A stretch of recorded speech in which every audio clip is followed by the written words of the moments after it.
အရှင်ဖျားမိန်းကလေးတွေဓမ္မတာလာနေတဲ့အချိန်ဖျားရှိခိုးဖျားပန်းကတ်စွမ်းကတာတွေပြုလုပ်တဲ့အခါငရဲကြည့်နိုင်ပါသလားဖျား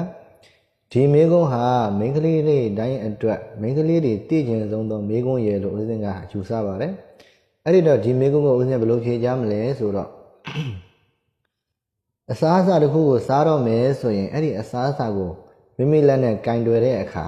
မိမိလက်ကလေးကသာပေးချမ်းနေမယ်ညင်နွမ်းနေမယ်ဆိုရင်မိမိစိတ်ကလေးလည်းညင်နွမ်းပြီးတော့စိတ်တန့်ရှင်းမှုတွေမဖြစ်တော့ဘူးအဲ့ဒီအခါဘာလုပ်ရလဲမိမိရဲ့လက်ကလေးကိုပြောင်းနေအောင်ရင်းနေစေးလိုက်တယ်မိမိလက်ကလေးပြောင်းသွားလို့မိမိစိတ်ကလေးပါတန့်တန့်ရှင်းရှင်းဖြစ်သွားပြီဆိုရင်မိမိအစားအစာကိုစိတ်တန့်တန့်နဲ့ကင်တွယ်ပြီးတော့စိတ်တိုင်းကြစားကြရတယ်မဟုတ်လားအဲ့ဒီလိုပဲမိမိခန္ဓာကိုယ်ပေါ်မှာညင်နွမ်းမှုတွေများစွာရှိနေမယ်ပေးချမ်းမှုတွေများစွာရှိနေတဲ့အတွက်ကြောင့်မိမိစိတ်ကလေးကညင်ညွမ်းနေတယ်ဆိုရင်အဲ့ဒီခန္ဓာကိုယ်ကိုတန်ရှင်းရအောင်ရင်ပြုလုပ်လိုက်ပါခန္ဓာကိုယ်တန်ရှင်းတာနဲ့မိမိစိတ်ကလေးလည်းတန်ရှင်းသွားလိမ့်မယ်မိမိစိတ်တန်ရှင်းပြီဆိုရင်အရာတိုင်းကိုစိတ်တန်တန်လေးနဲ့စိတ်တိုင်းကြကင်တွယ်ပြုလုပ်လို့ရပါတယ်